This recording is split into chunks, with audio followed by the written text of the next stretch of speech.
गुरुर्विश्वेश गुरुर्देवो महेश्वर गुरुर साक्षात परब्रह्मा तस्मै श्री गुरुवे नमः तस्मै श्री गुरुवे नमः तस्मै श्री गुरुवे नमः। कैलास राणा शिवचंद्र मोडी फलिंद्रनाथा भ्रुकुटी झळाली तारुण्य सिंधू भवदुःखहारी तुझवीन शंभू मज कोण तारी मज कोण तारी मज कोण तारी।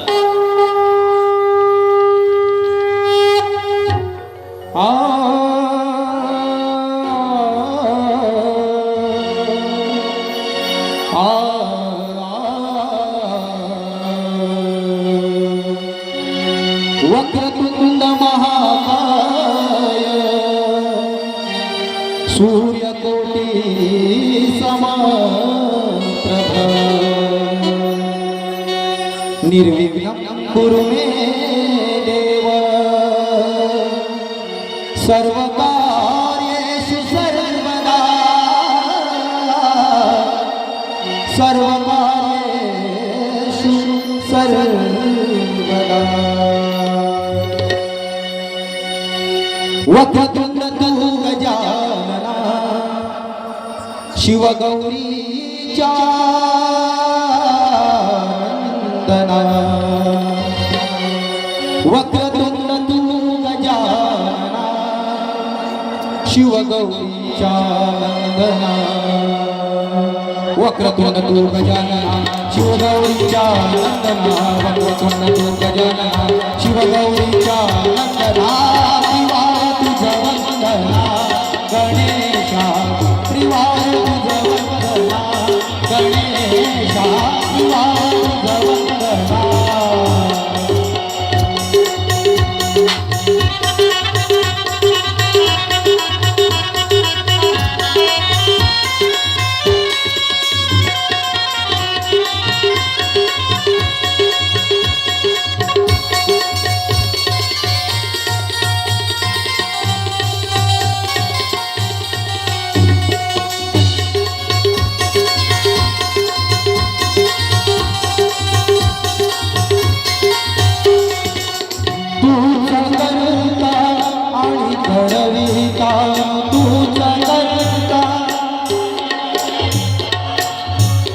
तूच दयांचा विघ्न हरता तूच दयांचा विघ्न हरता तूच करता आणि करविता तूच दयांचा विघ्न हरता। नाट्यकलेच्या आद्य देवता नाट्यकलेच्या आद्य नाट्यकलेच्या नाट्यकलेच्या आद्य देवता कृपावंत तू गजानना कृपावंत तू गजानना।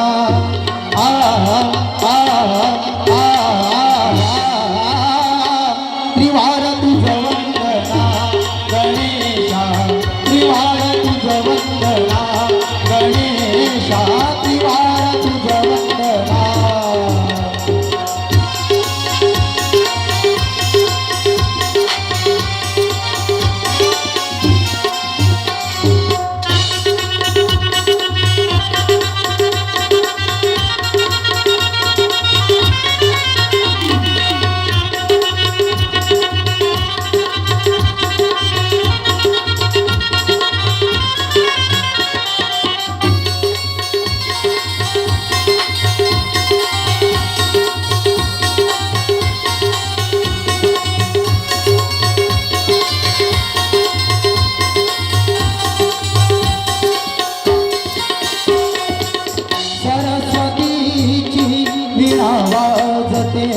सरस्वतीची वीणा वाजते सप्तसुरांची तूच स्वामिनी सप्तसुरांची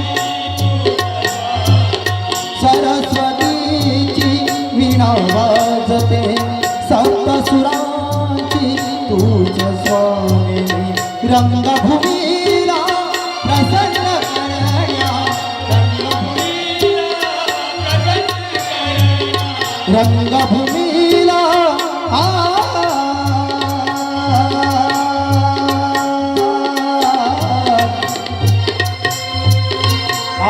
तर सादर करीत आहोत संगीत जुगार जुगार जुगार.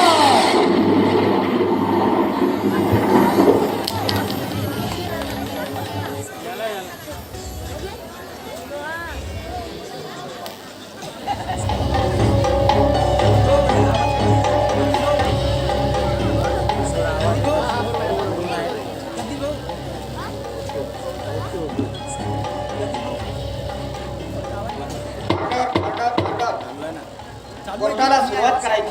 न्यायाधीश साहेब, कोर्टाच्या समोर असलेला अपराधी चांगल्या पदवी परीक्षेने पास आहे. न्यायाधीश साहेब, अशा शिक्षित आरोपीवर 2 खुनांचा आरोप मृत माधवकाकांची मुलगी माधुरीने केला आहे. तरी माधुरीची साक्ष घेण्यासाठी तिला कडघड्यात बोलवण्याची परवानगी द्यावी न्यायाधीश साहेब. परवानगी आहे.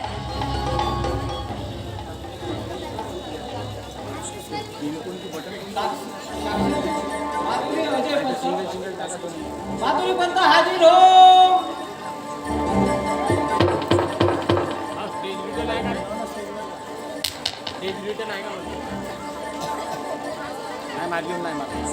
अगर माधुरी पंत, आपण मला एक सांगा, तुमच्या समोर उभा असलेल्या आरोपीशी तुमचं नातं काय? रक्ताचं की मानलेलं? आपल्या आरोपीचे रक्ताचं नातं असून सुद्धा आपण कोर्टात फिर्याद केली. जन्मदात्या बापाची व धाकट्या बहिणीची निर्भूलपणे हत्या केली, त्याला शिक्षा व्हायलाच हवी. ज्या हाताने बहिणीचं रक्षण करायला हवं होतं त्याच हाताने त्याची मुख्य बंधूचा खून केला. ज्या म्हातारड्या बापाची म्हातारपणी काठी व्हायला हवी होती तिने त्याने त्याला जगातून काढून टाकले. न्यायाधीश साहेब, तुमचा संग्रहित करा. बरं माधुरी, तुम्ही म्हणताय की विजयने खून केला, पण तुम्ही प्रत्यक्ष विजयला खून करताना बघितलं का? पण मी आणि अजय पंत माझ्या बाबांना भेटायला जात होतो तेव्हा घराबाहेर घाबरत आरोपी रस्त्याने जात. आणि म्हणून तुम्ही विजयला खुनी समजता, पण तुम्ही प्रत्यक्ष विजयला खून करताना बघितलं का? न्यायाधीश साहेब, मुद्दा संग्रहित करा. न्यायाधीश साहेब, आरोपी विजयने स्वतःला अटक करून घेतली, पण त्याला माहित होते की आपल्याला खून करताना कुणीही बघितले नाही आणि कोर्टात ते सिद्ध सुद्धा होणार नाही. पण आरोपी कसला तरी एक छोटासा पुरावा सोडतो आणि न्यायाधीश साहेब त्यामध्येच तो अडकतो. आणि आज विजयच्या बाबतीत अगदी तेच झाले. ज्या विजयने खून केला ते वीट कचरा पेटीमध्ये सापडली. त्यावरचे ठसे आणि विजयचे हातचे ठसे एकदम तंतोतंत जुळतात. न्यायाधीश साहेब, माझी कोर्टाला विनंती आहे की आरोपी विजय काळे याने जन्मदात्या पित्याची व पाठच्या बहिणीची निर्गुण हत्या केली, तेव्हा त्याच्यावर कलम 302 लावून मरेपर्यंत फाशीची शिक्षा द्यावी. न्यायाधीश, धन्यवाद. विजय माधव कडे, तुम्हाला तुमच्या बचावाखातीर कोर्टाला काही सांगायचं आहे काय? किंवा तुमच्या बाजूने कुणी वकील बाजू मांडणार आहे काय? न्यायाधीश साहेब, आरोपीच्या बाजूने कोणताही वकील केस लढण्यास तयार नाही, तेव्हा आरोपीचे घराणे ऐकण्यामध्ये कोर्टाचा वेळ घालवू नका. न्यायाधीश साहेब, या क्रूर नरनामाला पटकन फाशी शिक्षा घोषित करा.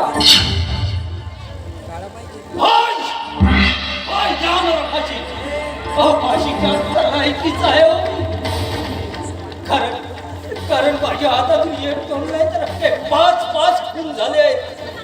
त्याच्यामध्ये साहेब तर काही या समाजातील वासनांना आणि कपटकारस्थानी लोक होते साहेब.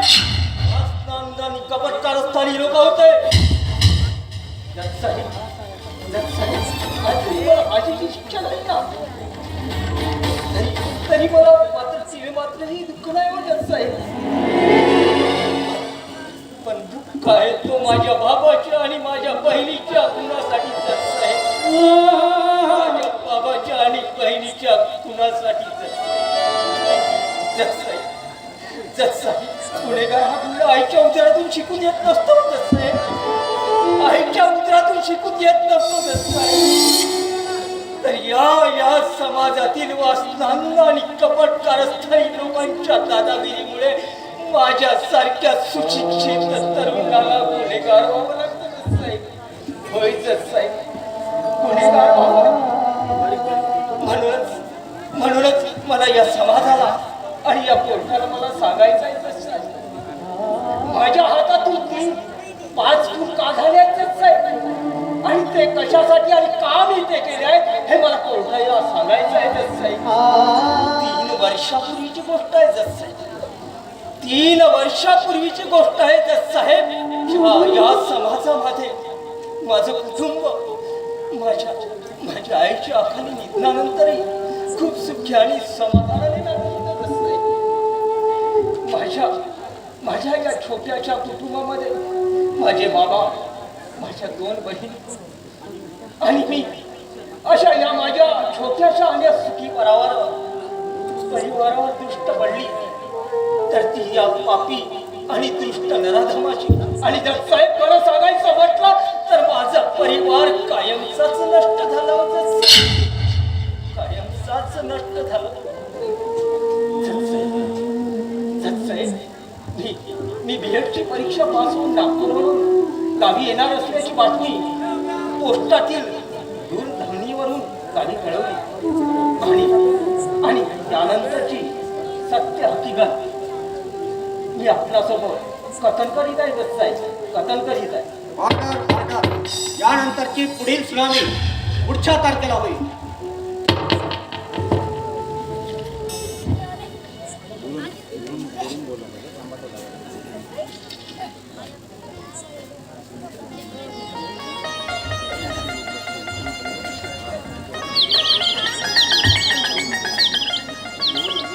दिवस झाले हा मुलगा नागपूरला निकाल बघण्यासाठी गेलाय. पण तिकडे याचा निकाल कसा लागला असेल ते साधं याला बेटात कळावं सुद्धा नाही. कदाचित याचा निकाल नापास तर लागला नाही आणि त्यानं आपला काही बरं वाईट तर केला नसेल. हा मी कसा विचार करतोय. माझा मुलगा नापास नाही हे शक्यच नाही. पोस्टमॅन.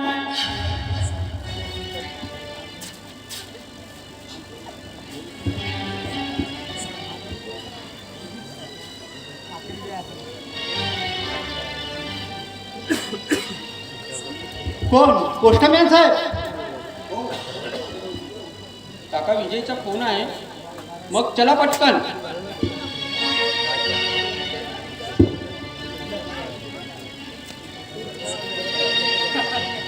अरे वा देवा. अरे तुझे मुलं नाही किती आहे किती मानावे.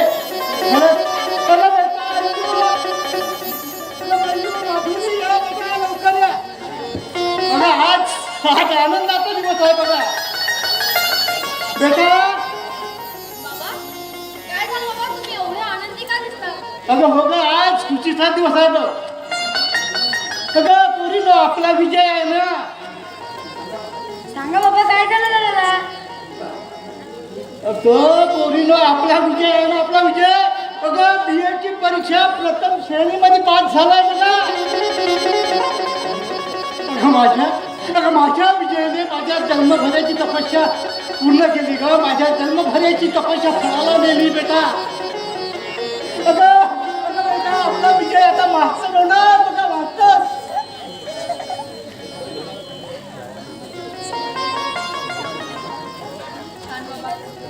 अरे माधव, खूपच आनंदी दिसतोयस तू. अरे हो रे मनोहर, मी इतका आनंदी आहे ना खूपच. अरे माझा विजय आता मोठा मास्तर होणार बघ. मोठा मास्तर. अरे या गरीब शेतकऱ्याचा मुलगा मास्तर होणार.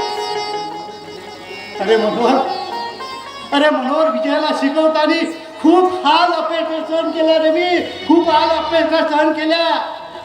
आणि त्यानं सुद्धा शाळेची पुस्तके आणि फी भरण्यासाठी स्वतः सुद्धा त्यांनी मेहनत घेतली बघ माझ्या मुलांनी. अरे त्याचंच तर हे परिश्रमाचं फळ आहे माझं. अरे तू रक्ताचं पाणी केलंस ते विजयला शिकवण्यासाठी. अरे कदाचित स्वतः कदाचित उपाशी राहून त्याचं तू शिक्षण पूर्ण केलं. अरे हे माझ्या प्रत्यक्ष डोळ्याने बघितलंय माझं. पण तू एवढा मोठा स्वाभिमानी आहे पण दुसऱ्यापुढे कधीच पदर पसरणार नाही. म्हणूनच परमेश्वरानं तुला हे चांगलं फळ दिलंय ते विजयच्या रूपानं. पण मनोहर अरे मनोहर मी आनंदाच्या भरात तुला परत म्हणायला सुद्धा विसरलो. माफ कर. ये पैसे बेटा माधुरी मनोहर पंतासाठी चाय घेऊन ये. बाबा मला 10 रुपये हवे. कशाला ग बेटा? बाबा आज राखी पौर्णिमा नाही का? हो अगं बेटा आज मला एवढा आनंद झाला की आनंदाच्या भरात सगळं काही विसरून गेलो. हो हे याच्यामध्ये 10 रुपयाच्या राख्या घे आणि 10 रुपयाचे पेढे घेऊन ये. ठीक आहे बाबा. आज सगळ्यांचं गोड तोंड करायचं. जा पळत जा आणि लवकर ये दादाच्या अगोदर यायच्या. बरं माधव, अरे विजयचं काही समजलं का? कधी येणार आहे? नाही मनोहर पंत काय आहे पोस्टामधून त्याचा फोन आला होता. अच्छा 10 मिनिटामध्ये येतो म्हणून असं सांगितलं पोस्टमॅन साहेबांनी. म्हणजे 12 वाजायला अगदी 5 मिनिट बाकी आहेत म्हणायचं. माधव, अरे तू एवढा स्वप्न बघितलास की आपला मुलगा मास्टर व्हावा. आणि त्याची चमक ते तुझ्या डोळ्यावर बघतोय मी. नाही वाटतं अरे मनोहर पंत विजय आला असं ना. हो का? गाडीचा आवाज आलाय वाटतं.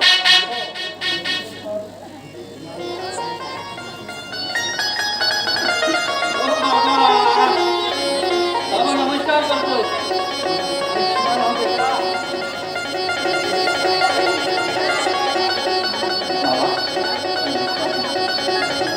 बेस्ट ऑफ लक.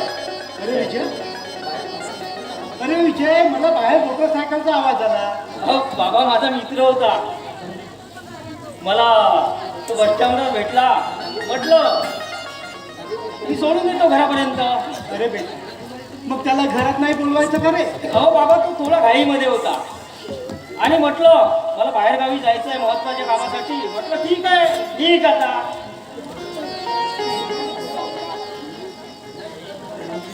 दादा आज ऊन गेलं. अरे बाबा माझी छोटी चकुली आली. बरं बाबा मी थोडा फ्रेश होऊन येतो. ठीक आहे मामा मी फ्रेश होऊन ठीक आहे. बघ माधव, अरे आपला हा विजय किती सुसंस्कारी आहे पोरगा. अरे शहरात तरी शिकला ना पण या गावातील आई वडिलांची मान मर्यादा विसरला नाही. किती सुसंस्कारी मुलगा आहे. आणि म्हटलं तर या समाजात या गावामध्ये अशा प्रकारच्या मुलं कधीच दिसत नाही. माधव भाग्यवान आहे. अरे माझी फक्त एकच इच्छा आहे रे. अरे माझ्या मुलाला लवकर नोकरी लागावी. माधव, आपला विजय प्रथम श्रेणीत पास झालाय ना म्हणून त्याला डोळे बंद करून कोणीही नोकरी देईल बघ. ठीक आहे बरं बेस्ट आपलं. भाग्यवान राहा. मुलाला सुद्धा नोकरी मिळेलच. काळजी करायची नाही. बेस्ट आपलं. अरे तुझे आशीर्वाद असतील. येतोय मी. चहा तर घेऊन जा. अरे आनंदाच्या भरात चहा प्यायला विसरतोस काय? बघ चहा घेऊन जा.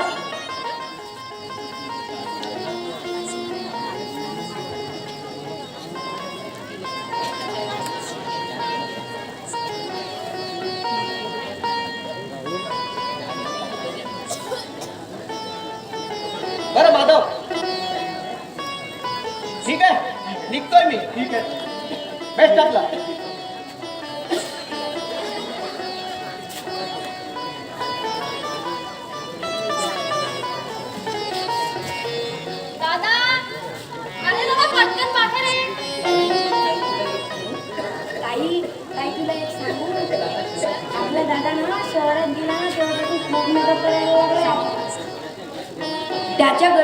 प्रेमाचं प्रतीक असणारा लॉकेट सुद्धा आहे.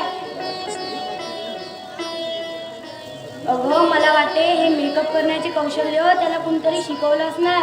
म्हणजे ही छकुली माझ्या नक्कीच चुगल्या करते म्हणायचं. आता तुला सांगतो कसं मेकअप करायचं ते. अगं आता बघ तुला सांगतो.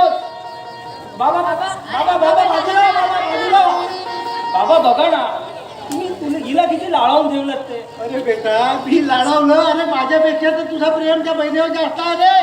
तू त्याला लाडवला तेव्हा प्रेम करतोस लागेल ते आणतोस बेटा आणि मला म्हणतोस लाडवलं म्हणून.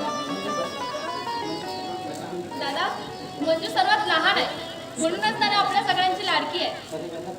बरं दादा पटकन बस आम्हाला अगोदर राखी बांधू दे. बस ना. राखी आम्ही बांधणारच पण दादा तू मात्र कंजूसी करू नकोस. 10 रुपयाची कमाई नाही खिशात 10 रुपये नाही मी कुठून तुम्हाला पैसे देणार ग. अगं बाबा कमवतात ना त्याच्या भरोश्यावर आपण खातो. मंजू आता तू गप्प होशील की नाही. तू ना आता गप्प बस. चल आपण राखी बांधूया ठीक आहे.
घेतलास ना, पण त्याच ओळखण्यासाठी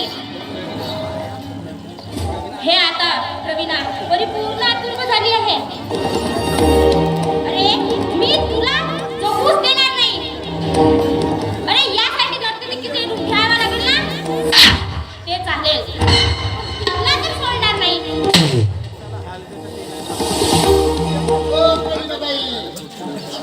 अहो तुम्ही परिपूर्ण झालात म्हणून आम्ही परिपूर्ण नाही आहोत का? परिपूर्ण आहोत, पण एवढं जोरानं काही गरज आहे का? आम्ही काय तेवढं काय बैरे म्हटले का तुम्ही?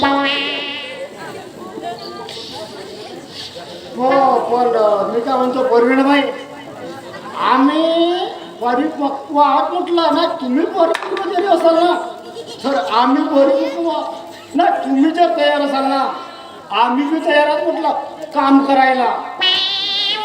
हो का? बाबा मग तुमचं नाव काय? माझं नाव पिपिरी आहे. मग सरळ सांगायचं नाही का? सारखं P P P P P P P P P. अरे तर बाबा त्याचे काय आहे प्रवीणाबाई? अहो पिपऱ्याला आर्थिक पुरवठा करावा लागतो, नाही तर याला पुढचे शब्द येत नाही. अहो याच्या मायनं याला लसीकरण द्यायला विसरलं, असं अडकळत बोलतो. प्रवीणाबाई बरं परवीणबाई, मी नाही का भुजंगराव आपल्या सागरात नाही का त्यांच्या घरी घरगडी नोकरा उठला. अहो मी देशमुख साहेबाच्या इथं चपराशी आहे शाळेचा. म्हणजे झिपऱ्याची आपणच का? हो हो बाई, अगदी बरोबर बोललात बाई. बाई मस्त दिसतात व तुमचे ते. कोण सामान्य बोलायचं? चिडले कशाला बाई तुम्ही? ऐकून तर घ्या. हे पदकातले मनी म्हणलो, पोटाला दिसतेच बा म्हणलो, चांगले दिसतेच म्हणलो, मग सरळ शर्ट नाही माहिती का? म्हणतच होतो. पण बाई तो सटकन ओरडला तुम्ही. हा 31,000 फरक पडला. आर्थिक पुरवठा जवळ जातो ना बाई. बारीक माहिती आहे, मी ठोकर माहिती बाई. आता मी ठोकरवाला. हा, बाई. बाबा काय गुन्हा रे बाई या माणसांची?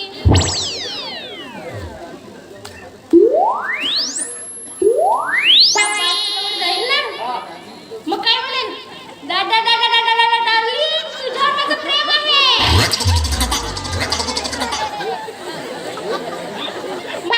बिचारी त्रासूनच जाईल. अहो मी का म्हणतो प्रवीणाबाई, चांगल्यापणाने ऐकून तर घ्या. त्याची बायको त्रासेल तर त्रासू द्या, पण इथं कशासाठी आलो हे नाही विचारलं तुम्ही आम्हाला. माझ्यावर लक्षच नाही द्या बाबा, येऊन जाऊन त्याच्यावरती लक्ष देता. त्याचं काय आहे बाई, आमच्या साहेबाला ऐकायची आहे तुमची लावणी. मग तुमच्या साहेबांना इथंच पाठवा लावणी ऐकण्यासाठी. परवीणबाई, इकड्याचे मामा मला का तुम्हाला का साधे सुद्धा वाटलं का ते? अहो ते शिक्षण वर्षी 15 शाळेचे ते स्थापक आहेत म्हटलं, संस्थापक ना. पण पिपऱ्या, तुला अर्थिंग शिवाय तर बोलता येत नाही, तर मग मधातच कार्यक्रम आता काही हात लावा लागतो ना असा हात. मी हात लावतो ना, मी मागवूनच अडकून देतो. काचा बाबा मागवूनच पुरतो माझा, उडवून देण्याची गरज नाही. परवीणबाई, खरं सांगू का, आपल्यावरती पॉवरफुल असेल नाही का, कुठं खर्च वगैरे झाला नसेल नाही का. बाय चिडू नका, पण पुरुषाचा स्पर्श बाईत झाला तर तिचा अर्थीचा पॉवरफुल कमी होतो असेल. लोक म्हणतात, मी नाही म्हणत, मी काही नाही म्हणत. म्हणजे तुझं कोण्यातरी मुलीवर प्रेम असावं, म्हणूनच तुझा पावर कमी झाला. मी काय म्हणतो बाई, निव्वळ स्पर्शच नाही, आपला बायशी स्पर्श झाला नाही, हनीमूनची सुहाग रात्र सुद्धा करून झाली.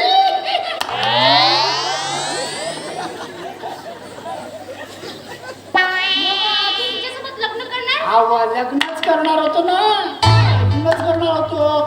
बाशिंगा घेतलं, हारी घेतल्या, मंगळसूत्र घेतल्या, आता हा टाकावा पोरगी गायब. अरे पण हे कसे शक्य आहे? अरे बाई मला एक सांग, हनीमूनची सुहागरं तर कधी केली जाते? रात्रीला तर माझे असं चाललं नाही. माझे असं चाललं म्हणजे कसा रात्रीला सुवागरात्र केली सकाळी जेव्हा माझे डोळे उघडले ना पोरगीच अदृश्य झाले. अहो प्रवीणाबाई काय याच्या भानगडीत पडल्या पी पी करू करू तुम्हालाही गोड वाटते आणि आम्हालाही गोड वाटते. त्याची भानगड सोडा, तो सर्व स्वप्नातल्या गोष्टी सांगते. त्याची भानगड सोडा ना, माझा धरा. अहो, देशमुख साहेबाचा घराचा पत्ता करा म्हणतो, माझा घरा नाही म्हणलो. ठीक आहे येत्या 5 तारखेला येते मी लावणीला. देशमुख साहेबाच्या वाड्यावर पिपऱ्या चल ना मग. पण बाई मला बोल दे. ती दाखवते ना रे आता. नाही याचीच माझ्या माणसाला कसं करायचं त्याची त्यांची पावायला भेटते नाही पावायला भेटते याचीच पाहून टाकणार तूच दाखवून पाहिजे. बाई होऊ दे ना चला. नाही देशमुखाच्या वाड्यावरच होते. कसा म्हणता हो, चला निघा पटकन जाऊ निघा. हो. छर्रे बाबा नाही मग. चल आता चल ना इकडून. जाऊ इकडून नाही, बाईकवर जायचं.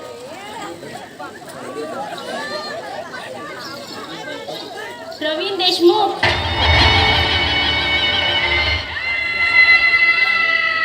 अरे तुझ्या नावाची आठवण ना सदैव राहील मला. म्हणूनच तर मी रवीना केलं. माझ्या आईला लावणीसाठी बोलून तिचा अपघात केलास ना. आपल्या फायद्यासाठी त्या भुजंगरावाच्या साथीने केलास. आता तू बघच मी काय करते.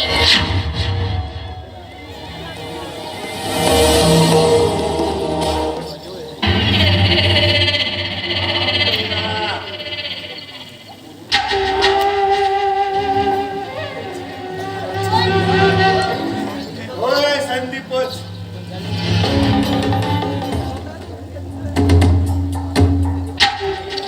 अरे पण संदीप आता लावणी ऐकता येणार नाही.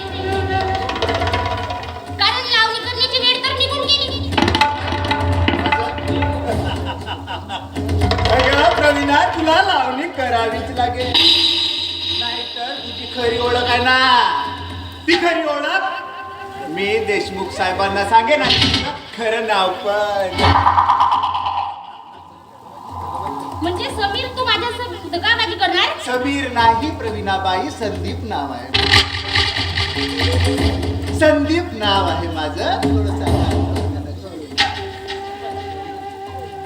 प्रवीणा अगं संदीप शंभरची विरुद्ध कोणी वागला ना तर संदीप त्याची कधीच परवा करीत नाही, लक्षात ठेव.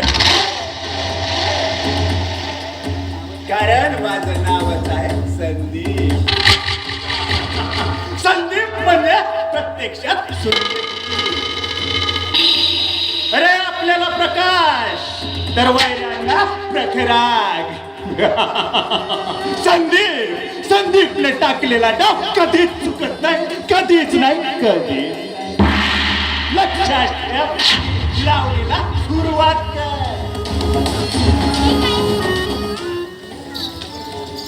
ठीक आहे मग ऐका.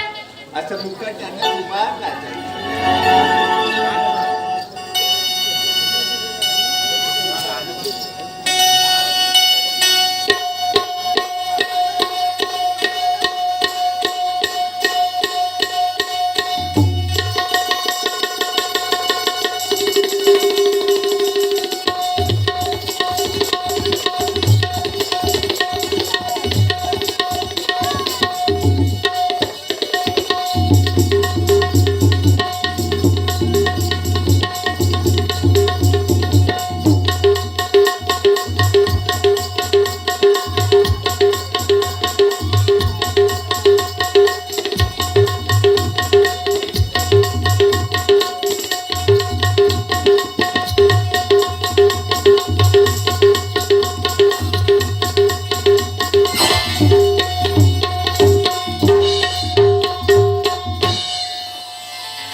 मन कसं प्रफुल्लित करून टाकलीस तू.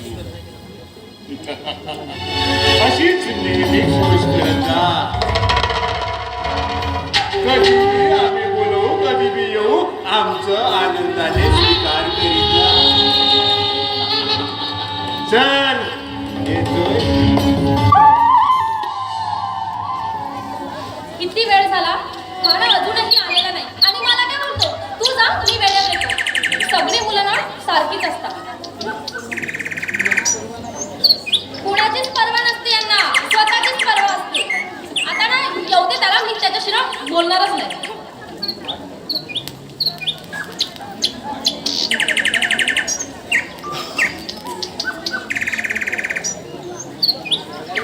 खूप राग आला वाटते आमच्या राणीला.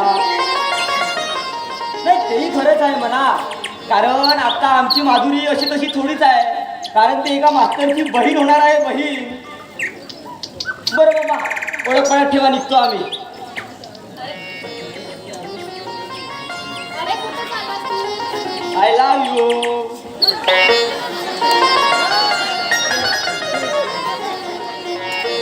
तुझ्या ना तू कसा म्हणवतो ना मला काहीच माहित नाही. पण तुझ्या पुढे ना आमचा टिकावाच लागत.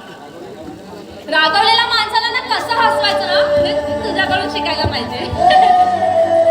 अगं माधुरी प्रेम करतो तुझ्यावर तेव्हा तुझा राग शांत करण्याची कला माझ्यामध्ये असायला हवी माधुरी.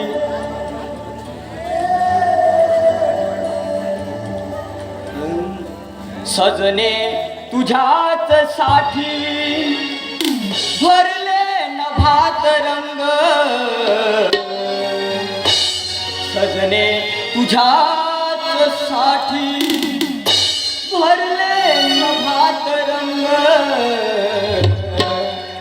या गार गार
तशीच राहू दे ग आणि मला आता निरोप दे. पण माधुरी, अगं तुला निरोप देण्याच्या आधी ना मला एक कविता सुचते बघ. अशीच या वेळ एकदा स्वप्नी देखील नसताना अशीच घडावे उचित काही तुझ्या सोबत असताना.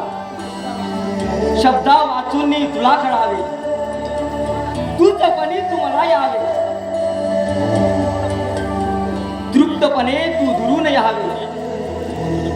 जन्मपदी तू जोडून यावे. किती छान कविता म्हणतोस रे तू. आदित्य, तुझा साथ ना मला हवा हवासा वाटतो रे. पण ना मला भीती सुद्धा वाटते. आपल्या लग्नाला आमच्या घरचे लोक विरोध तर करणार नाही ना? अगं वेडे आपण प्रेम करतो तेही वाचनावीन. अगं आपलं प्रेम वाचनाचं नसून हृदयाचं आहे ग माधुरी. हवं तर मी माधव मामाशी व विजयशी बोलतो, मग तर झालं ना माधुरी. बरं येतो मी. Bye, love you.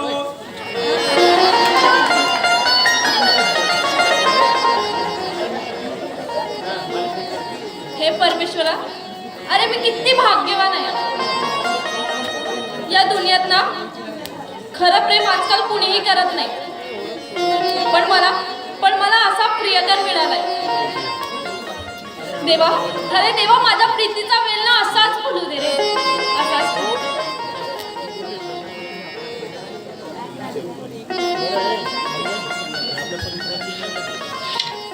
चला, खूप उशीर झालाय.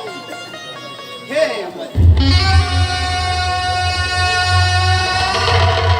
मदनाची मुलगी, क्षणभर जरा थांब ना. हे बघ संदीप, मला जाऊ दे. अगं माधुरी, मी तुला एवढे दिवस झाले तुझं प्रेम मागतो आहे, पण ते मात्र तू मला दिलं नाही. आणि त्या अजयला ते न मागता तू त्याला प्रियकर बनवून टाक. अरे प्रेम मागून कधी मिळत नसतं रे. किंवा ते पैशाने सुद्धा विकत घेता येत नाही. आणि नाही त्याला गिरवून घेता येत. प्रेम धमकीने सुद्धा जोर जबरदस्तीने कधीही प्रेम विकत घेता येत नाही. ते होतं तर ते हृदयातून होतं. मनाच्या कोमल धाग्याने भावनांनी फुलं विणल्या जातात. असं पण तुला प्रेमाचं महत्व काय माहित रे? म्हणजे मला प्रेमाचं महत्व नाही माहित. अगं तू म्हणशील ना ते करायला तयार आहे माधुरी. तू म्हणशील ना तर तुझ्या नावानं नारळ फोडीन, अगरबत्ती लावीन, सत्यनारायणची पूजा करू.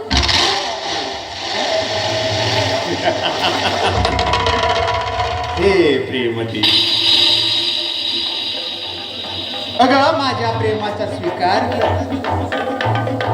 आणि हे प्रेमदेवी प्रसन्न हो मला.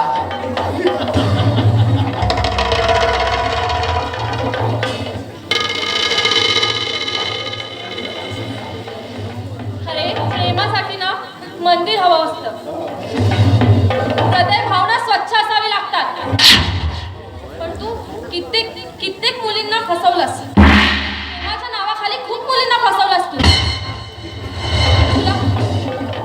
तुला प्रेमाचा अर्थ तरी काय माहित रे? अगं खरं तर माधुरी तू अजयवरच प्रेम कर ना. अजिगात माझी काही तक्रार नाही. कारण प्रेम तुझ्या माहितीप्रमाणे हृदयातून करावं लागतं नाही का? आणि पण माधुरी पण प्रणय क्रीडा मात्र माझ्याशी कर माधुरी. हे काय बोलतोस तू? तुमच्या देवीचा प्रसाद.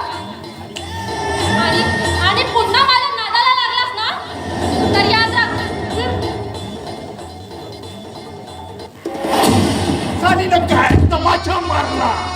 त्या संदीपच्या गालावर तमाशा मारलास आली ना असं वाटलं की थोडा वेळ हातोडा पडला की काय सालीचे 12 नाही वाजवले ना तर नावच लागणार नाही संदीप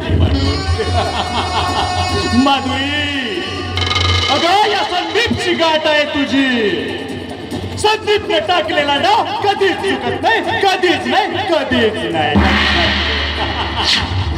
जिंदगी से खेलना मेरा शौक खेलता हूँ मैं अपनी शतरंज जितना मेरी जीत नहीं आदत है आदत विक्रांत काय अरे ते विधानसभेचं निवडणूक आहे प्रचार काही मोहीम मध्ये काही ते सहभाग आहे की नाही तुझं निवड पिऊन तिथंच बसायचं का हा प्रचार मोहीम आहे त्यामुळे लक्ष ठेव जरा हा ठीक आहे ना ओके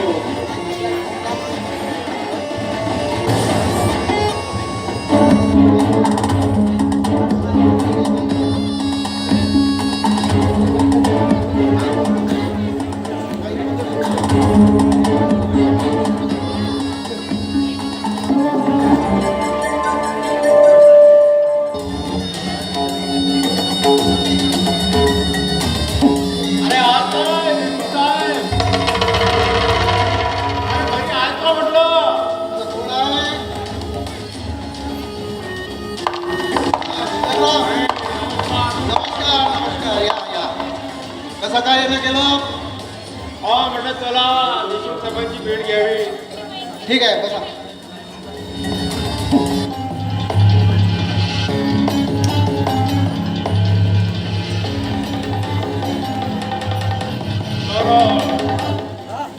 काय म्हणतात देशमुख साहेब तुमची शाळा वगैरे हो भुजंगराव आमच्या शाळा वगैरे ठीक आहे पण भुजंगराव मी काय म्हणतो आमच्या शाळेमध्ये एका हायस्कूल शिक्षकाची जागा रिक्त आहे तेव्हा बघा एखादा हुशार होतो मुलगा असेल तर तुमच्या लक्षामध्ये अरे हो देशमुख साहेब बरी आठवण काढली तुम्ही हो तो आपला माधव आहे ना गावचा माधव त्याचा मुलगा कोणतो विजय बीएडची परीक्षा उत्तम श्रेणीमध्ये पास झालंय म्हणे मी काय म्हणतो देशमुख साहेब देऊन टाका ना त्याला नोकरी हो मुलगा हुशार आहे आणि संस्कारी पण आहे ठीक आहे भुजंगराव तुम्ही जर म्हणता तर देऊन टाकू लवकरी त्याला हो पण देशमुख साहेब विजयला नोकरी देणं मला पसंत पडणार नाही अरे पण त्याला नोकरी देण्यात तुझी अडचण काय अरे एरवी असे हुशार मुलं मिळतात कुठं आपल्याला शाळेसाठी देशमुख साहेब आज आपल्याला एकतर त्या विजयला निवडावं लागेल नाहीतर मला अरे पण तुझी विजयशी अशी दुश्मनी होण्याचं कारण काय अरे संदीप ठोकर तुझा जिवलग मित्र होता ना देशमुख साहेब मित्र होता हा विजयराव मित्र होता आणि आहे यात खूप फरक आहे त्यांना कळते पण वळते कुठं वळत नाही म्हणतात नाही आणि त्याचाच तर आपल्याला फायदा घ्यायचा आहे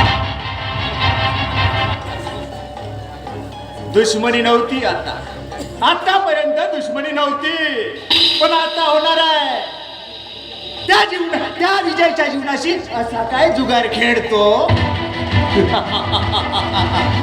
तो सतत ओरडणार फक्त जुगार आणि जुगार म्हणून बोलवणं पाठवलं आहे त्याचं काय हे मला माहित नाही देशमुख साहेब हे तुम्ही ठरवा काय करायचं ते पण त्याला मात्र नोकरी द्यायची नाही बस अरे पण संदीप मी काय म्हणतो त्याचं थोडं ऐकून तर घे तू मला कुणाचंही ऐकायचं नाही आणि हो जर का तुम्ही जर त्याला नोकरी दिली ना तर आपलं गुपित काळ कारस्थान मी लोकांसमोर आणेन, लक्षात ठेवा. म्हणजे संदीप तू आम्हाला धमकी देतोस नाही का? धमकी नाही देशमुख साहेब, धमकी नाही. ही चेतावणी समजा आणि ती सावधगिरीची, लक्षात ठेवा. तुझं नाव? या संदीपने या प्रवीण देशमुखाला चेतावणी दिली, पण संदीप लक्षात ठेव, हा नावाचा प्रवीण देशमुख आहे. तुझ्याही जीवनाशी असा खेळ खेळेल की तूही नाव देशील माझं. भुजंगराव, देशमुख साहेब, और हे संदीपचं असं हे एकाकी वागणं जरा मला काय झालं वेगळंच वाटत आहे. हो ना, मलाही त्याचं काही समजत नाही. देशमुख साहेब, हो भुजंगराव, एरवी तो मला म्हणायचं की साहेब काही करा, पण माझ्या मित्राला तुमच्या शाळेमध्ये नोकरी द्या, तुम्ही वाटते ते मी तुमचं काम करायला तयार आहे असं म्हणाला संदीप. आणि कुठेतरी मूर्ती देशमुख साहेब.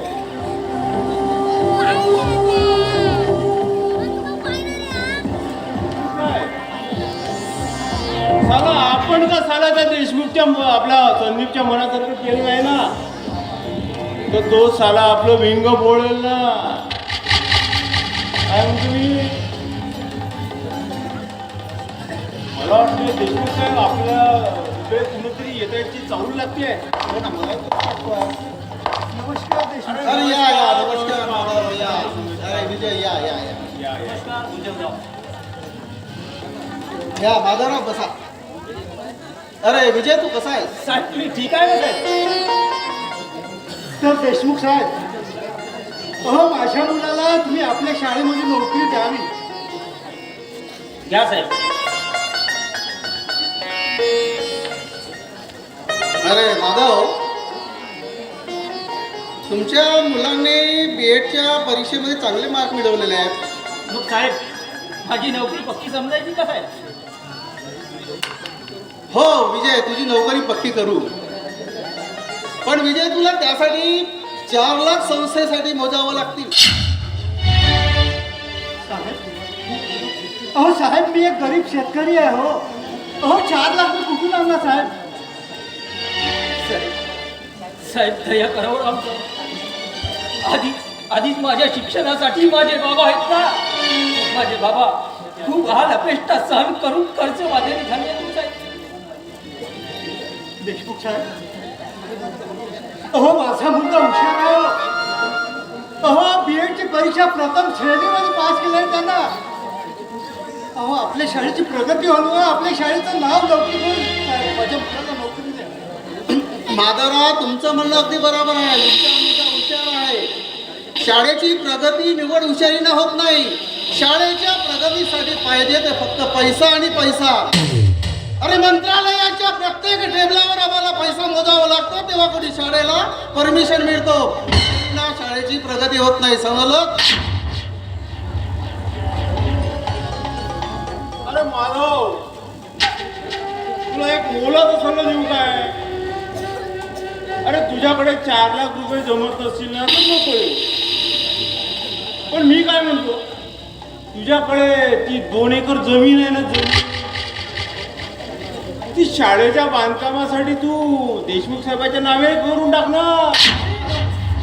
नाही, साहेब, अहो साहेब, ती माझी जमीन असून माझी काळी आई आहे. हो काळी आई आहे, आणि तिला मी माझ्यापासून दूर करू? नाही साहेब, हे कदापि शक्य होणार नाही.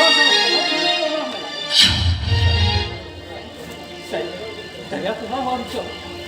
अहो वाटलं तर ते 4 लाख रुपये माझ्या पगारातून कपात करावं साहेब, पण त्या जमिनीचा सौदा करून माझ्या बाबांना दुखवू नका हो साहेब, माझ्या बाबांना दुखवू. अरे विजय, तुझा जर मी अर्धा पगार कापून जर माझे पैसे वसूल करायला गेलो तर 7 वर्ष लागतील, 7 वर्ष. आणि म्हणून पुन्हा तुझा अप्रुव्हल 2 वर्ष मिळणार नाही, असं एकूण 9 वर्ष मी थांबायला तयार नाही.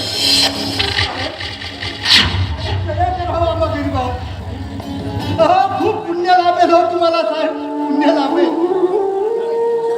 माधव, अरे तुम्हा गरीबावर जर आम्ही दया करीत राहिलो ना, तर एक दिवस आम्ही भिकारी हो, भिकारी. आणि तुमच्यासारखे किडे माकडे आमच्या डोक्यावर नाचायला मागं पुढे पाहणार नाही. आणि हे प्रवीण देशमुखला कधीही शक्य होला. अरे माधव, अधिकाऱ्यांनी कधी ते नोकरीचे स्वप्न बघायचे नसतात. अरे माधव, तुला तुझी जमीन प्रिय आहे ना? अरे त्या जमिनीमध्ये एक काम कर ना, पहिला मी नागर पुसलं तू नागर एक काम कर ना, तुझ्या मुलाला त्या नागराला झुप ना, नागराला झुपून जमीन आणि पिकवतो ना शेतीमध्ये. चला आला शेतात नोकरी मागायला. चल चल ना इथं. तुम्हाला लागलं तर नाही ना. काय करताय हो? काय करताय? अब तुला खाण्यात जायची भीक मागताय तू. या भिकाऱ्यांकडे जायची पैशाची झोळी सदा न कदा रिकामी. हे काय तुम्हाला भीक देणार आहे तो? बाबा, तुम्हाला सांगतोय, हे शिक्षण संस्था काढणारे शिक्षण वर्षी नाही आहे, तर साले पैसा कमावणारे दलाल आहेत. दलाल होय बाबा, साला पैसा कमावणारे दलाल आहेत. दलाल. विजय, कोण सांभाळून बोल. कुणाच्या इथं उभा आहेस याचं भान ठेव. नाही तर धक्के मारून भान काढून मला दे. चांगलंच माहित आहे कुणाच्या इथं उभा आहे ते. अरे गोरगरिबांचं रक्त पिऊन बांधलेल्या या दलालांच्या महाबंगल्यामध्ये उभा आहे याचं मला चांगलंच भान आहे. अरे पैशाच्या बळावर शिक्षण संस्था काढून कुणी शिक्षण माझी म्हणत नाही, तर त्यासाठी बनावं लागतं माणसाला निस्वार्थी. हो, माणसाला बनावं लागतं निस्वार्थी. असा तुमच्या सारखा बेलगाम दलाल नाही. चला बाबा, काय थांबता यायच्या इथं. काय चालणार इथून? पण एक गोष्ट लक्षात ठेवा, एक दिवस असा येईल की साधं कुत्र सुद्धा तुमच्या अंगावर मुतणार नाही. एवढी मात्र नीच अवस्था तुमची होईल, एवढं मात्र नीट लक्षात ठेवा देशमुख साहेब. तुझ्यासारख्याच्या भाऊच्या पुस्तकाला काय म्हणते पाहुणे?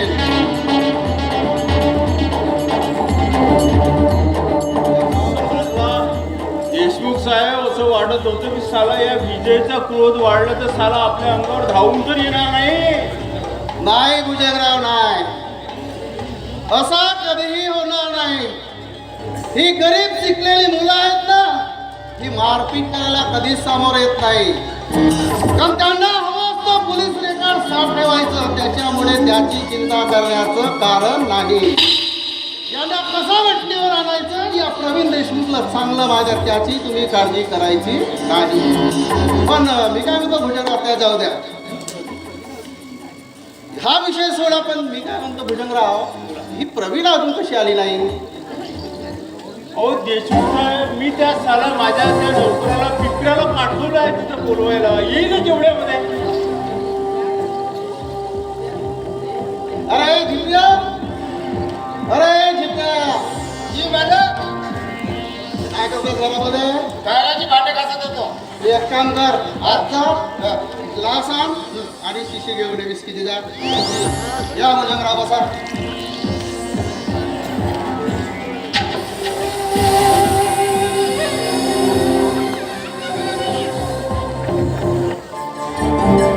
मालक, हा ग्लास शिशी. आपल्या मुलगा हा ग्लास नाही, हा ग्लास, ही शिशी. हा ग्लास नाही, शिशी काय लावस तू? हा ग्लास नाही शिशी. चांगलं बोल. हा ग्लास, हा ग्लास शिशी. चोपडा बिलकुल. होती. अरे भाऊ मालक, काय हार्ट अटॅकाला दिलं? अबे पिपऱ्या, तू आला पण ती प्रवीण आहे कुठं? आजे परवेना बाई ते आपल्या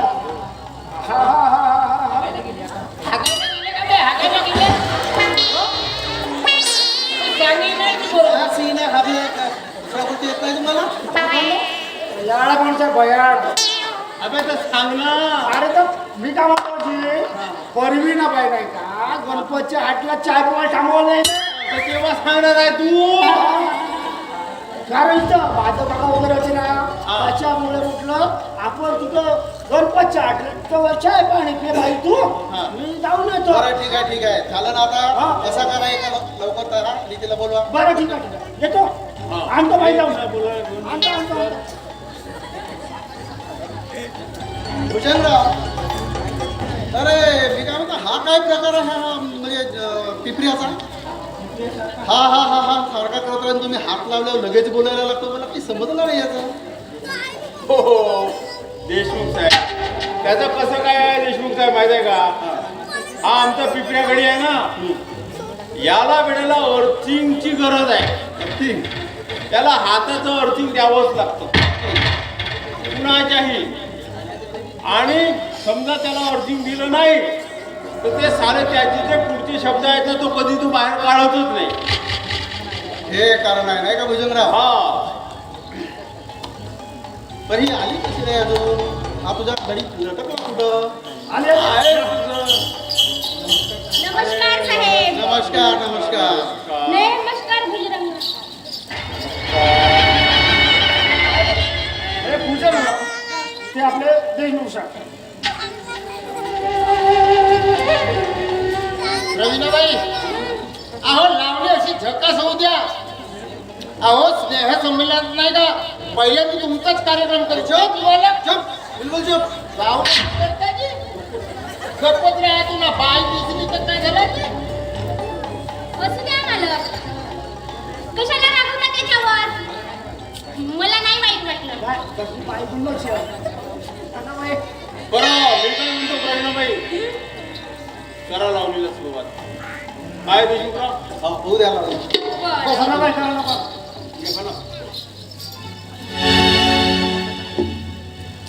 ही मानसी देवानी तू धरली दरिया. ही मानसी देवानी तू धरली दरिया. जरा जपून पाहून अहो जरा जपून पाहून आहे निघाली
प्रवीणाबाई, देशमुख साहेब, हो आपण केव्हाही बोलणं करा. तर मी नक्कीच येईन. रात्रीला बोलवतील तरी या की तुम्ही.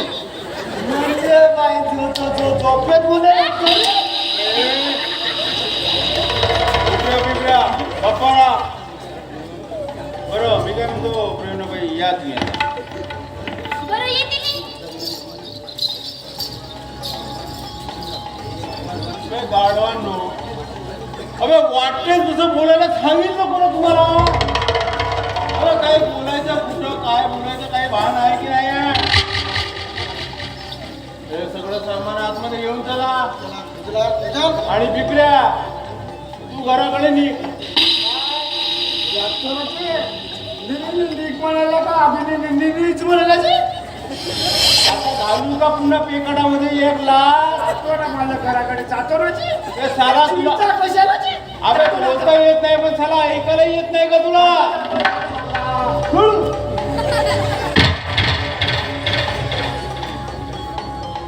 भुजंगराव,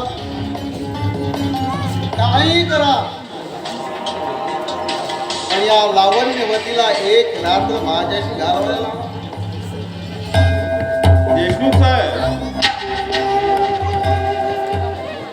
अहो आपलं काम नक्की होणार. मी काय म्हणतो, मात्र रोकडा तयार ठेवा. भुजंगराव, पैशाची चिंता करण्याचं कारण नाही. तुम्ही फक्त त्या लावण्यवतीला एक रात्र अहो चिंताच करू नका, फक्त तुम्ही रोकडा तयार ठेवा. बरं काय म्हणतो देशमुख साहेब, येतो जरा मी. मी सांगितलेलं काम करूया मात्र. ओके.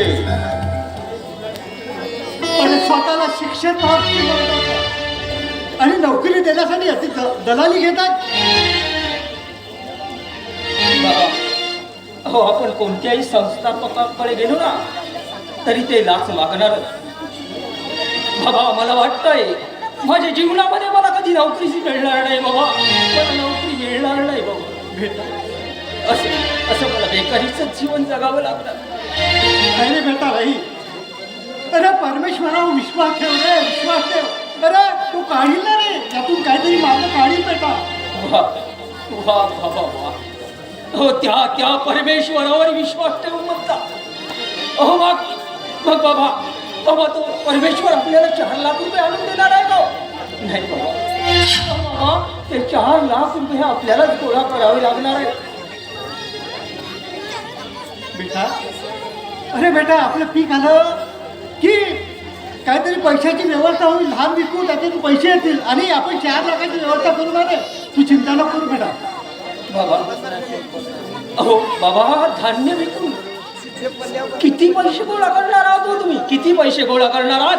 त्या धान्याच्या पैशामध्ये तुम्ही जीवनावश्यक वस्तू घेणार आहात की त्या सोसायटी वाल्याचे कर्ज देणार आहात की माझ्या नोकरीचं डोनेशन भरणार आहात बाबा? नाही बाबा.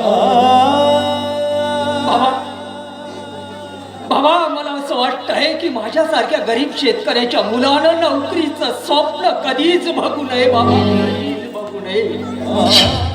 अहो ज्याच्या जवळ दाम त्याच साला सरकारी काम.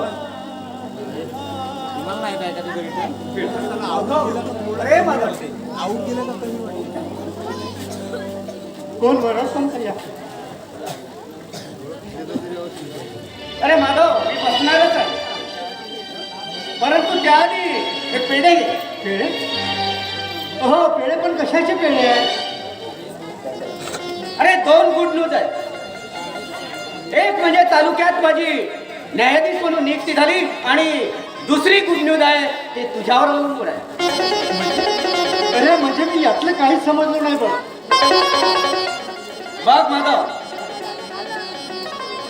तुझ्या माधुरीला माझी सून म्हणून बनवायची म्हणतोय, पण तुझा होकार असेल तर. म्हणून अरे तू म्हणतो ठीक आहे रे, पण लग्नाचा खर्च. I proud of me my work, मर्ची स्पॉटन्सली फ्रॉम द हार्ट. त्याची तू काळजी करू नकोस माधवराव. अरे लग्नाचा खर्च मीच करून देईन पूर्ण, आणि तो सुद्धा दोन्हीकडचा. अरे माधुरी दिसत नाही, माधुरी कुठे आहे? हो ती कॉलेजमध्ये गेली आहे. बर ठीक आहे. का विजय, अरे तुला हे लग्न मान्य नाही का? मला कसं मान्य नसेल हो मामा? मला मान्य आहे ना मामा. मग विजय तो उदासीत का? कदाचित माधुरीचा जोडीदार म्हणून मी तुला पसंत नसेल विजय. अरे नाही अजय नाही, असा तुझ्यासारखा जोडीदार माझ्या बहिणीला मिळलं म्हणजे मी आमचं भाग्यच समजतो. मग माधव, या अशा उदासीनतेचं कारण तरी काय? नाही हो, काही नाही. असं असं कसं शक्य आहे माधवराव? अरे कारण काहीतरी नक्कीच आहे. या तुझ्यासारख्या या मित्राला सांगू नये हे माझं मी दुर्भाग्य समजतोय. मामा खरं काय ते मीच सांगतो ना. मी आणि माझे बाबा त्या देशमुखाकडे गेलो. मग मग काय म्हणाला तो देशमुख? काय म्हणणार मामा, अहो 4 लाख रुपयाची लाच मागत होते साधे भिकारी विकले. बस एवढीच गोष्ट. अरे माधवराव, एवढं असताना मला विचार असं वाटलं नाही. मी एक तुझा मित्र असताना. बाबा आपण यांना आपण परके वाटलो असणार ना. नाही हो, नाही. हो, तुमच्यासारखे मायाळू श्रीमंतीचा गर्व नसणारे एखादेच मनुष्य असतात बघा. पण पैशाचं काय हो? अहो, पैसा माणसाचे संबंध जोडतो, पैसाच माणसाचे संबंध तोडतो हो. अहो, पैशासाठी मित्र मित्राचा वैरी होतो. तेव्हा पैसा देऊन माझ्या स्वाभिमानाला दुखवू नका तुम्ही. म्हणून कोणतं माझ्या स्वाभिमानाला दुखवू नका. पण माधव, अरे विजयच्या नोकरीसाठी कमीत कमी माझी मदत घे. अरे पगार मिळाला की परतफेड करशील की तू? नाही म्हणत नाही. अरे मला आग्रह करू नकोस रे. बरं ठीक आहे, जशी तुझी मर्जी. माधव, तालुक्याला माझं सगळं व्यवस्थित झालं की आपलं माधुरीचं आणि अजयचं साखरपुडा उरकून टाकू आणि लग्न एकच वेळी उरकून टाकू. ठीक आहे? Am I right? बरं, येतोय मी.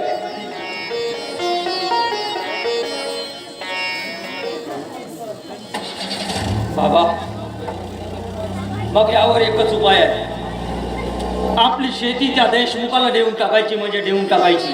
आणि मग काय, अहो माझ्या मिळणाऱ्या पगारातून सोडून टाकायची ना बाबा. नाही रे बेटा, नाही, ते शक्य नाही रे.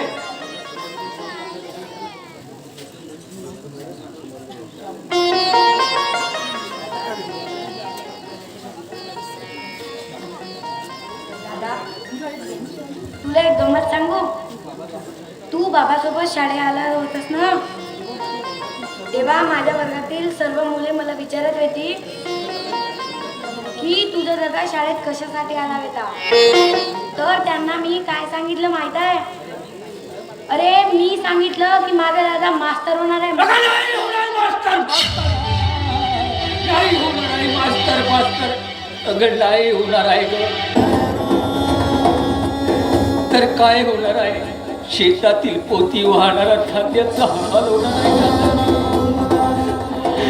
अगं शेतातील धान्याची पोती वाहणारा हाल होणार आहे तुझा दादा. दादा, अरे काय बोलतोस तू? अगं खरं तेच बोलतोय. खरं मास्तर होण्यासाठी लाच द्यावी लागते ग, लाच. आणि खरं सांगू मागे, ती लाच दिल्याची आहे ना, तुझ्या दादाची लायकी नाही आहे ग.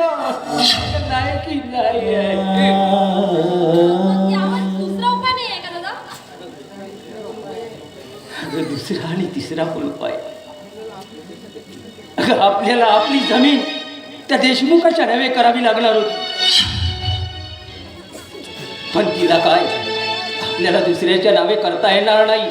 कारण काय तर ती आपली काळी आई आहे ना, काळी आई. काय ती आपली काळी आई आहे. आणि दादा पुढचा उपाय अगं, ते आपले मनोहर मामा आहेत ना, जज साहेब आणि अजयराव, ते आले होते इथं.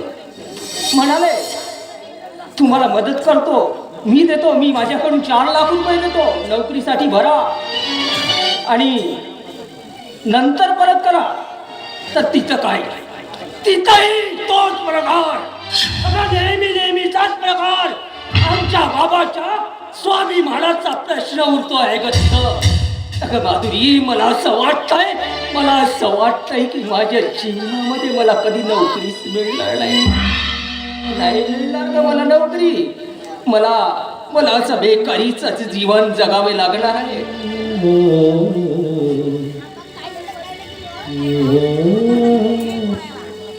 अगं मंजू, वाटतं आता मला फक्त हवाली करणे एवढाच मार्ग तुझ्या दादासाठी शिल्लक आहे ग. एवढाच मार्ग शिल्लक. सोपा आणि सुंदर उपाय आहे. अरे संदीप, तू कधी आला? Just आताच. रस्त्याने चाललो होतो, म्हटलं विजयचा खूप मोठ्याने आवाज येत आहे. पटकन इकडे निघून आलो. सांगून भावं म्हटलं, एखादी आपला उपाय तर पटला तर ठीक, नाही तर नाही. अरे मग सांग ना, तिथं काय आहे? अगं माधुरी, अगं बेटा जा आणि संदीपसाठी चाय कर.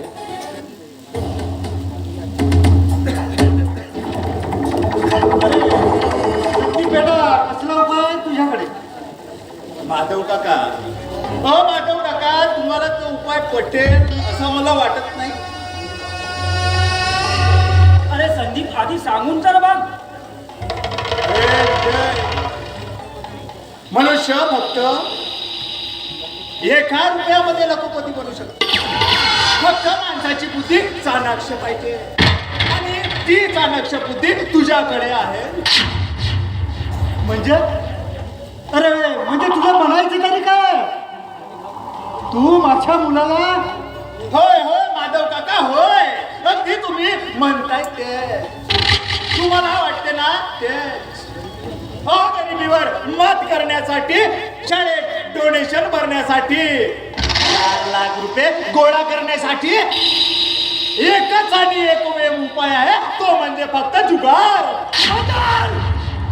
अरे माझ्या मुलाला असला घालेला त्याचा नाव चिंता माझ्या घरातून.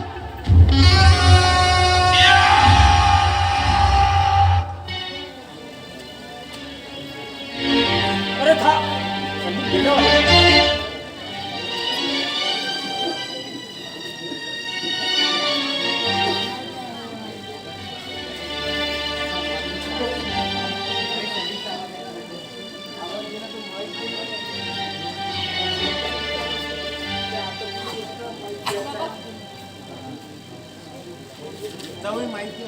बाबा,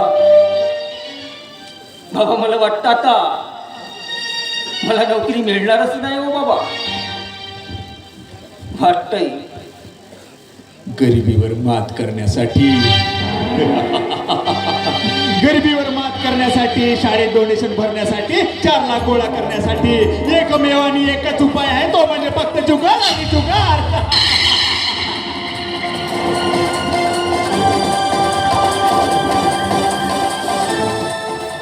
बाबा, मला माझ्या नोकरीसाठी पैसे हवे आहेत आणि म्हणूनच मी निर्णय घेतलाय. होय बाबा, आज खेळणार मी जुगार.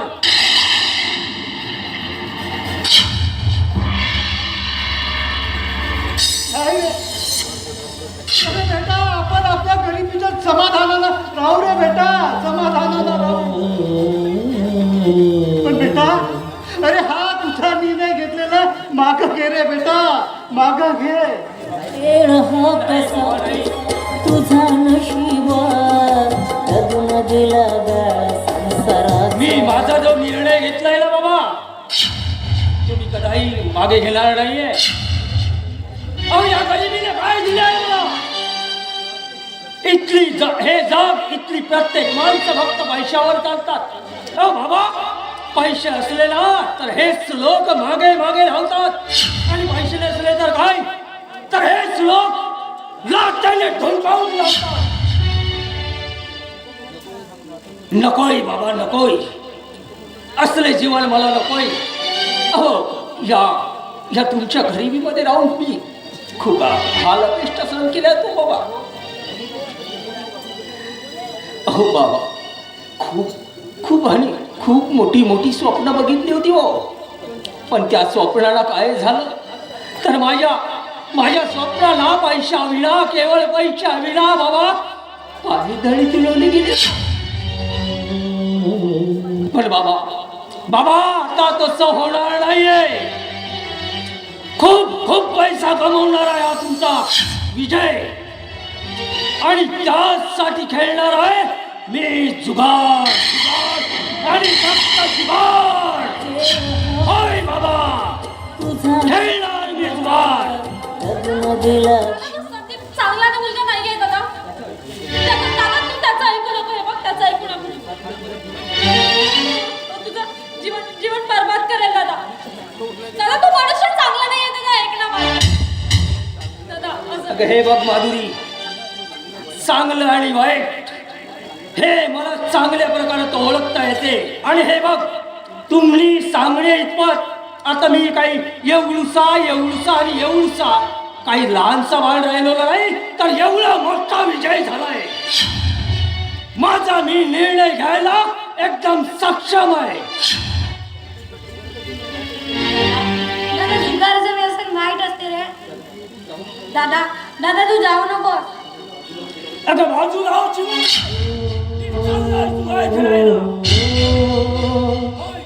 चाललोय मी जुगार